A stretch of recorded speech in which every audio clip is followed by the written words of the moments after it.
Livro A Igreja Triunfante, de Kenneth Hagin. Continuação do capítulo 4. O diabo, a carne e o mundo.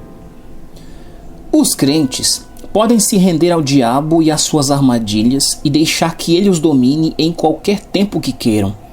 Eles também podem dar lugar à carne com suas paixões e seus apetites e deixar que ela os domine. E ainda podem render-se às influências do mundo e deixar que o mundo os domine. Muitas pessoas tentam expulsar demônios de crentes quando eles estão cedendo ao mundo, à carne e ao diabo. Mas a Bíblia ensina que os crentes têm de lidar com o mundo, com a carne e com o diabo, pois nunca estaremos livres dessa influência até estarmos com Jesus no céu. 1 João 4, 3, 4, 1 João 2, do 15 ao 17. No entanto, o fato de eles se renderem ao mundo, à carne e ao diabo não significa que eles estão possessos ou que há um demônio neles. Graças a Deus, a Bíblia ensina que o crente não tem de ceder ao mundo, à carne ou ao diabo. A Bíblia diz que se somos nascidos de novo, através de Jesus, nós vencemos o mundo. 1 João 5, 4 e 5, João 16, 33 e 1 João 4, 4. Porque estamos em Cristo e Jesus venceu o mundo por nós, não temos de nos render à influência deste mundo, nem às paixões e concupiscências da nossa natureza física. E não temos de ser derrotados pelo diabo, pois o triunfo de Jesus sobre Satanás é o nosso triunfo. Se um cristão abre a porta para o diabo, ele vai entrar e pode certamente possuir seu corpo ou sua alma, se lhe for dado livre acesso por um espaço de tempo. Entretanto, no caso de um cristão, um demônio não pode habitar em seu espírito, a não ser que o crente esteja na situação citada em Hebreus 10, 26 e 27 e Hebreus 6, do 4 ao 6. Falarei sobre essas passagens com mais detalhes depois. Por enquanto, irei dizer apenas que a maioria dos cristãos nunca atinge um nível de maturidade espiritual que os coloque em uma posição de cometer um pecado para a morte. O pecado para a morte só pode ser cometido por um cristão maduro que intencionalmente nega a Cristo com deliberação premeditada. 1 João 5,16. Então, os cristãos não precisam se preocupar se podem ou não ser possessos pelo diabo em seu espírito. Se eles estão preocupados com isso, é um sinal de que eles não são cristãos. No entanto, os cristãos podem abrir a porta para o diabo em outras áreas da vida. Irei dar um exemplo que mostra como um cristão pode abrir a porta para o diabo sem estar consciente disso. Muitos anos atrás, eu li sobre a doutora Lillian Yeomans, que era médica em um grande hospital de Nova York. Ela se tornou desesperadamente viciada em drogas e foi condenada pela medicina. Mais tarde, alguém falou para ela sobre a cura divina, e ela foi salva e curada pelo poder de Deus, passando assim o resto da sua vida ensinando sobre cura divina. Perto do final da Segunda Guerra Mundial, a doutora Yeomans ficou muito doente à beira da morte, embora tivesse ensinado e ministrado sobre cura divina por mais de 40 anos. Naquela época, ela estava com uns 82 anos de idade. Mais tarde, li que a doutora Yeomans tinha sido curada. Em um artigo de sua autoria, ela explicou como ficara doente, abrindo a porta para o diabo por falta de conhecimento. Durante a Segunda Guerra Mundial, ela começou a se preocupar com seus parentes que estavam nos países que Hitler dominava. A doutora Yeomans disse que a preocupação com seus parentes começou a surgir na sua mente e a aflição e o medo abriram a porta para o inimigo. Finalmente ela ficou muito doente, teve febre alta, perdeu todo o cabelo e chegou à beira da morte. De acordo com seu relato, ela se arrependeu e pediu perdão a Deus pela sua preocupação. Deus não somente restaurou minha saúde, ela disse, mas Ele também restaurou meu cabelo. Só que meu cabelo não cresceu branco como era antes. Eu tenho uma cabeça cheia de fios escuros agora. Ela ficou doente por ter aberto a porta para o inimigo através da preocupação e do medo. Não faz diferença alguma há quantos anos um cristão é salvo ou se ele está pregando e ensinando a palavra há muito tempo. Os cristãos maduros têm de estar convictos de que estão mantendo a porta fechada para o diabo, tanto quanto os cristãos iniciantes. No caso da doutora Yeomans, ela andou no que se chamava de saúde divina por mais de 40 anos e nunca havia ficado doente. Ela era uma cristã forte e conhecia sobre a aliança de Deus em relação à saúde. Mas veja, não importa quão forte você é no Senhor, ou quantos anos você tem pregado a palavra, o diabo nunca vai deixá-lo em paz. E se você der lugar, você pode abrir a porta para ele. Uma cristã cuja mente estava possessa por um espírito imundo. Vou relatar com um pouco mais de detalhes a história de uma ministra cheia do espírito que ficou obcecada em seus pensamentos, com a preocupação e o medo, até que finalmente ela permitiu que o diabo possuísse seu pensamento e ficou completamente louca. Primeiro, ela ficou oprimida pelos pensamentos do diabo, mas à medida que ela cedia aos pensamentos de preocupação e medo, oriundos de Satanás, ela ficou obcecada com aqueles pensamentos, até que finalmente abriu a porta para o inimigo e permitiu que sua mente ficasse possessa por um espírito imundo. A irmã dessa ministra nos contou a seguinte história. Quando a ministra chegou à menopausa, começou a ficar oprimida com preocupação. Ela se permitiu ficar cismada com isso e ficou emocionalmente chateada e cada vez mais perturbada. Consciente ou inconscientemente, ela se rendeu a um demônio em sua mente e em suas emoções. Aquela ministra não manteve a mente focada na palavra, ela ficou obcecada com a preocupação. Ela permitiu que um espírito maligno ganhasse mais e mais espaço em seu pensamento, até que a sua mente foi tomada por ele. Finalmente ela perdeu completamente a cabeça e foi possuída na mente por aquele espírito maligno e ficou violentamente louca. Ela tentava matar a si mesma e os outros. A ministra foi internada e ficou mais de 2 anos em uma cela alcochoada para a própria proteção, porque estava violenta. Ela tentou se matar batendo a cabeça contra as paredes, comia com as mãos como um animal porque poderia se matar se tentasse usar a faca ou um garfo. A irmã dessa mulher queria que minha esposa e eu ministrássemos para aquela mulher, embora ninguém conseguisse permissão para entrar no seu quarto. Eu disse que levaria o caso para o meu grupo de oração para que pudéssemos começar a orar por ela. Nós tínhamos um grupo de mulheres na igreja em Farmersville, onde eu pastoreava naquela época, que poderia unir céu e terra pela oração. Aquelas mulheres realmente recebiam resposta para suas orações. Cerca de 10 dias depois começamos a orar. Os médicos disseram que ela poderia voltar para casa. Eles mandaram uma carta para a família dizendo que ela não era mais violenta, mas que sempre precisaria de cuidados médicos. Entretanto, sua saúde geral estava debilitada e os médicos acharam que se uma mudança de ambiente não a ajudasse, ela provavelmente não viveria muito. Aqui está uma ministra do evangelho que se tornou louca. Imagine isso. As pessoas dizem, pobre mulher, algo aconteceu com ela, mas não sabemos o que foi. Nós precisamos entender o que pode acontecer com as pessoas e como os cristãos podem abrir a porta para o diabo e dar acesso a ele em suas mentes e seus corpos. É por essa razão que os crentes precisam saber a importância de renovar a mente com a palavra de Deus e ter os pensamentos de Deus, em vez de os do inimigo, que são de preocupação e medo.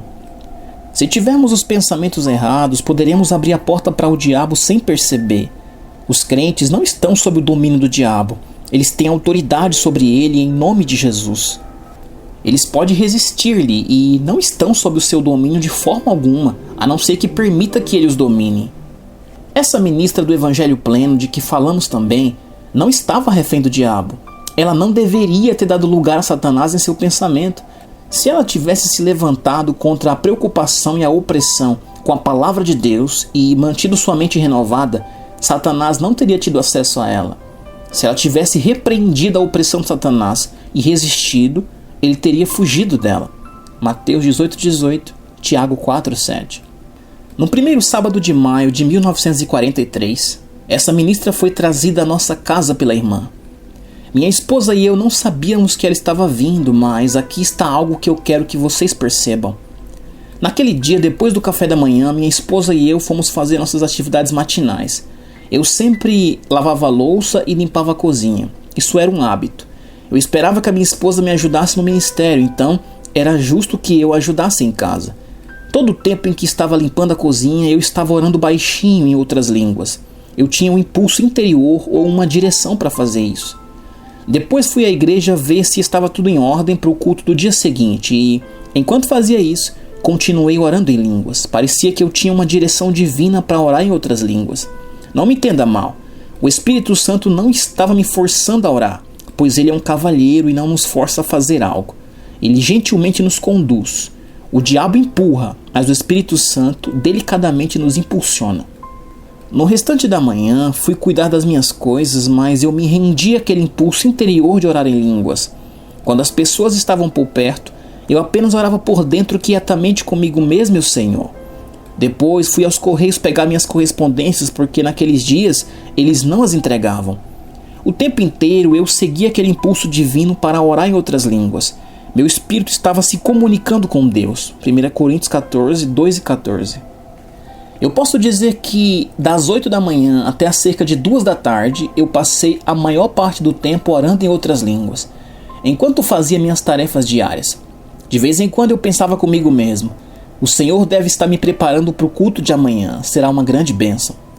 A Bíblia diz: porque se eu orar em outra língua, o meu espírito ora de fato. 1 Coríntios 14, 14. E em Judas 20 diz: edificando-vos na vossa fé santíssima, orando no Espírito Santo. Então eu sabia que Deus estava me preparando e me deixando pronto para algo, mas eu pensava que era para o culto do domingo. Depois, mais ou menos às 2 horas da tarde, aquela mulher foi trazida pela sua irmã para nossa casa. Ela agia como um robô, ficava com os olhos paralisados como se estivesse em outro mundo, exceto sua boca que se movia continuamente, quase involuntariamente. Quando sua irmã disse que eu era pregador, a mulher começou a citar versículos. A palavra começou a sair da sua boca como água de uma torneira. Seus olhos brilhavam o tempo inteiro. A palavra não estava vindo da sua mente, porque ela era mentalmente incapaz. Os versículos estavam vindo do seu espírito recriado, nascido de novo. Eu nunca tinha visto ninguém assim antes, eu não sabia o que fazer. Eu fiz um comentário: alguém que pode citar a Bíblia dessa forma deve realmente conhecer o Senhor. Quando eu disse isso, seus olhos ficaram parecendo chamas de fogo. Eu estava ali na frente dela e seus olhos brilhavam. A mulher agarrou os cabelos com a força e começou a puxar, gritando: oh não, não, eu não posso conhecer a Deus, não, eu cometi o pecado imperdoável, não. E sua irmã teve de segurá-la e sacudi-la para tentar acalmá-la. A irmã facilmente fez com que ela se sentasse na cadeira. Ela ficou paralisada como se estivesse em outro mundo. Eu continuei observando-a, mas ela não pestanejava ou sequer piscava os olhos. Seus olhos estavam bem abertos e ela parecia estar em transe. Não importava o que acontecesse ao seu redor, ela ficava sentada e não movia um músculo ou piscava os olhos. A irmã nos disse: eu perguntei ao chefe do sanatório se a condição dela é comum. É normal minha irmã pensar que cometeu o pecado imperdoável? Mas ele disse que cerca de 90% das pessoas em um hospício pensam que cometeram o pecado imperdoável. Isso nos diz que o diabo tem algo a ver com o tormento das pessoas nessa área, dizendo-lhes que cometeram um pecado imperdoável, o pecado para a morte. Nesse caso, a ministra tinha permitido que um espírito maligno entrasse na sua alma e ela a convencera de que tinha cometido o pecado para a morte. Veja, se você fica doente na sua mente através de um pensamento errado, isso abre a porta para o diabo entrar. Demônios e espíritos malignos têm mais a ver com essas coisas do que nós às vezes podemos compreender. Eu sabia que aquela mulher poderia estar doente na sua cabeça ou na sua mente, assim como alguém poderia estar doente do estômago. Se uma pessoa está doente do estômago, significa simplesmente que o seu estômago não está funcionando bem. Se uma pessoa está mentalmente doente, significa que a sua mente não está funcionando bem. Então eu sabia que a mente daquela mulher poderia apenas estar doente, mas eu também sabia que um demônio poderia ter entrado e se apoderado da sua mente, e isso poderia ser a causa da insanidade. O demônio não possuía o espírito da mulher, ele só possuía sua mente porque ela abrira a porta para ele através da preocupação e medo. Satanás não pode simplesmente vir e ocupar a mente ou o corpo de um cristão, a não ser que a pessoa lhe dê permissão, abrindo a porta para ele, quer pela ignorância, quer pela desobediência. Em uma possessão demoníaca completa, o demônio pode possuir o espírito, alma e corpo, mas ela era cristã, então o diabo não poderia se apoderar do seu espírito a não ser que ela tivesse negado a Cristo deliberadamente, o que ela não fez. Como você trata com alguém em uma condição dessas, particularmente quando você não tem acesso à mente da pessoa? Naquela época eu não sabia. Eu nunca tinha lidado com alguém naquelas condições. Então eu disse para minha esposa: vamos falar com a irmã Silvia. Irmã Silvia era uma pessoa comum, mas ela podia unir o céu e a terra por meio da oração. No carro, enquanto esperávamos que a irmã Silvia se aprontasse, eu comecei a falar com o Senhor sobre o que estava acontecendo. Eu sabia que se a mulher estivesse apenas doente em sua mente, eu poderia orar por ela, ungida com óleo, impor minhas mãos sobre ela, que seria curada. Entretanto, eu sabia que se a causa da insanidade fosse um espírito maligno, ela teria de ser tratada pelo poder e pela direção do Espírito Santo. Eu disse ao Senhor que Ele ia ter de me ajudar. Eu não sabia o que fazer e fiquei o tempo todo orando dessa maneira, enquanto Silvia se aprontava.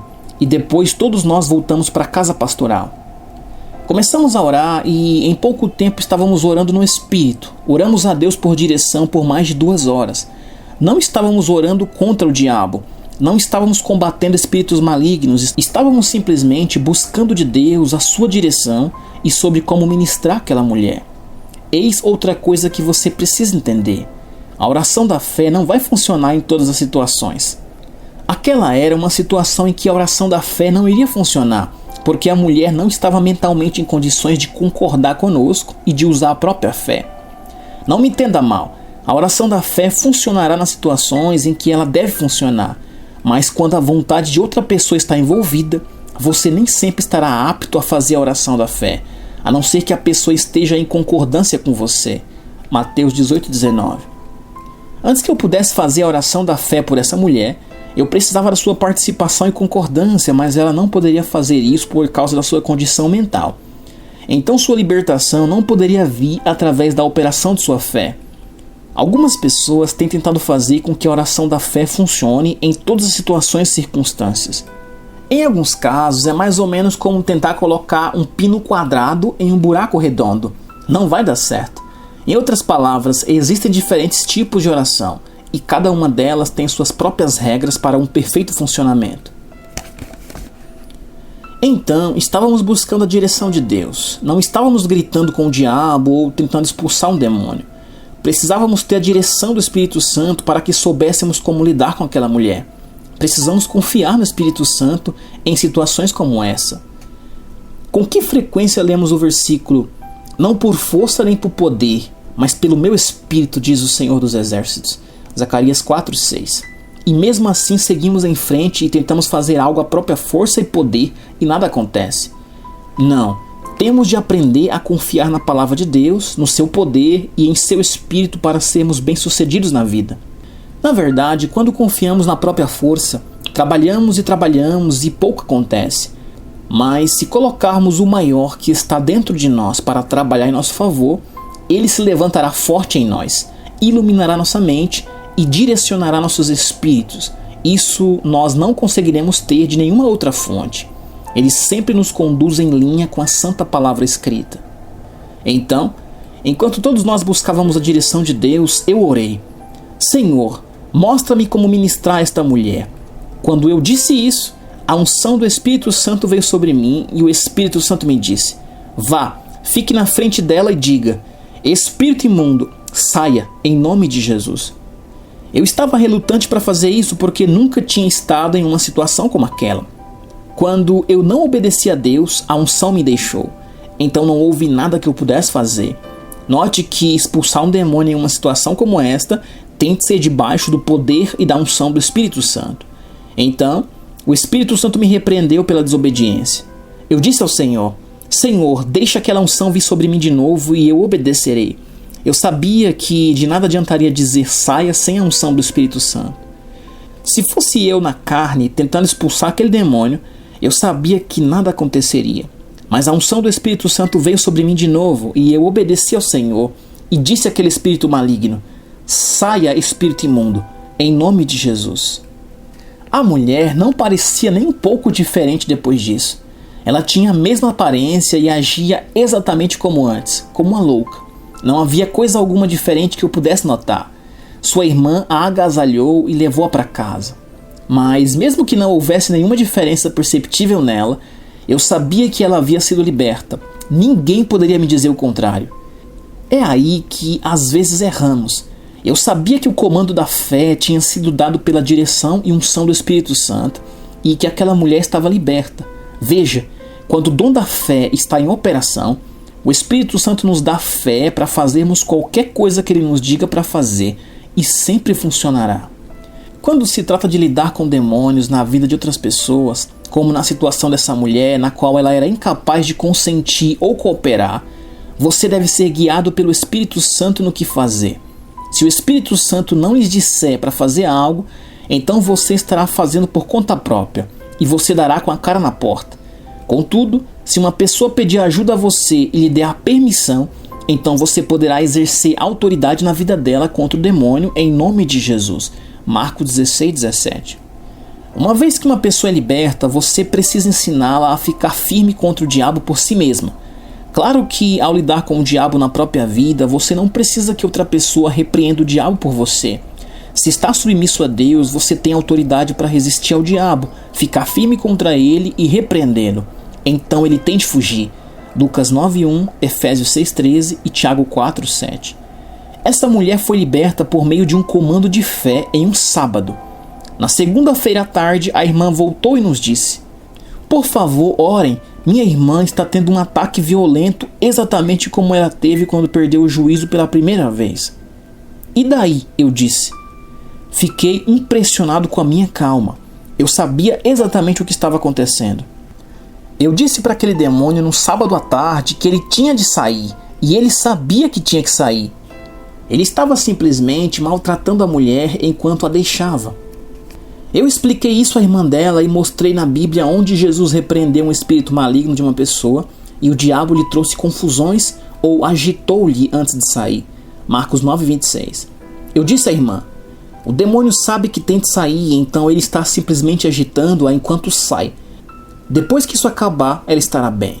Foi exatamente isso que aconteceu. Quando o ataque acabou, a mente da mulher estava completamente restaurada. Veja, quando o comando de fé é dado pela unção e pelo poder do Espírito Santo, não significa necessariamente que trará resultados imediatos, mas sempre há resultados.